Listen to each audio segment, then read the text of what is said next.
Once upon a time, in a village at the edge of the forest, a little tailor was sewing a coat for a customer. He was so focused on his work that he forgot to eat his lunch, and by late afternoon he felt starved. "Strawberry jam for sale," came a call from the window. "It's the sweetest jam around." "Yum," said the tailor, laying down the unfinished coat. "I did like one jar, please." Instantly, the tailor raised his hand and slammed it on the FLIs. What a mess! By the time he finished the sleeves, he was so hungry his stomach was growling like a lion. On a roll and set it on the counter. "I will finish the sleeves before eating," he said to himself, "otherwise the core might get sticky." When he lifted his sticky hand, he counted 1, 2, 3, 4, 5, 6, 7 FLIs. They were all dead. 7 and 1 below. The little tailor stayed impressed with himself after eating a plain roll.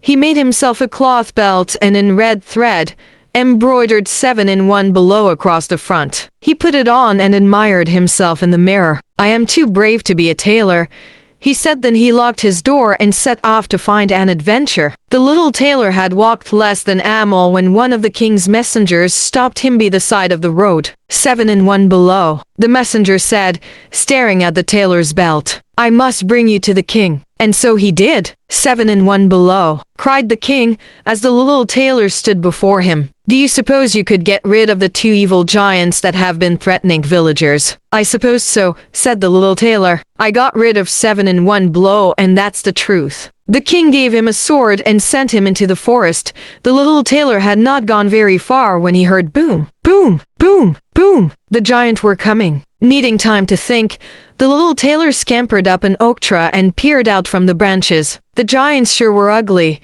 especially when they yawned. One had no teeth and the other only oni. When the giants reached the foot of the oak tree, they lay down for a nap. Quietly, the little tailor picked up a pine cone and dropped it plunk onto the toothless giant's nose. "Stop it!" The toothless giant frowned, glaring at his partner. "Stop what?" asked the one-eyed giant. The toothless giant's nose plunk.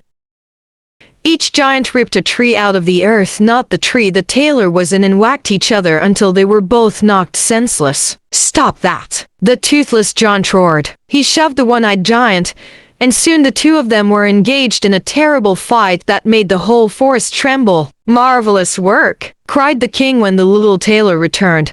"Both first, do you suppose you could get rid of the ferocious unicorn that's been scaring the villagers?" "I suppose so," said the little tailor. "I got rid of 2 evil giants and 7 in 1 blow, and that's the truth." So once again, the little tailor set off for the woods. Before long he heard, "Ba-drump, ba-drump." The unicorn was coming. Like all unicorns, this one had the head and body of a horse, the hind legs of a stag, the tail of a lion, and a horn in the center of its forehead. But unlike most unicorns, which are beautiful and gentle, this one was ferocious and had an exceptionally sharp horn now pointed directly at the little tailor. With no time to think and no time to climb a tree, the little tailor fainted to the ground. So instead of running into the little tailor, the unicorn charged bowing right into a tree. His horn stuck deep into the trunk. "Now you shall have 2 rewards," the king exclaimed. "But first, do you suppose you could get rid of the vicious wild boar that has been seen prowling around the villagers' homes?" "I suppose so," said the little tailor. "I got rid of a ferocious unicorn, 2 evil giants, and 7 in 1 blow, and that's the truth." So a third time the little tailor went back to the woods. He'd gone less than 2 steps when he heard, snort, snort. The wild boar was coming, and it was the meanest beast the tailor had ever seen. "Yikes!" the little tailor cried, and ran as fast as his little legs would carry him. The wild boar followed right behind, nipping at his heel. The little tailor saw a hut and ran into it. But before he could slam the door, the wild boar came in behind him. The little tailor saw a little window and climbed through it. Then he hurried around to the front and locked the door. Luckily, the wild boar was too large to fit through the little window. "Now you shall have 3 rewards," cried the king. "But first, do you suppose you could get rid of a dragon?" "That I'm sure I could," said the little tailor. "Whatever it is, I got rid of a vicious wild boar, a ferocious unicorn, 2 evil giants, and 7 in 1 blow, and that's the truth. But if you don't mind, I'd like to take my reward and go home. I have some work to finish."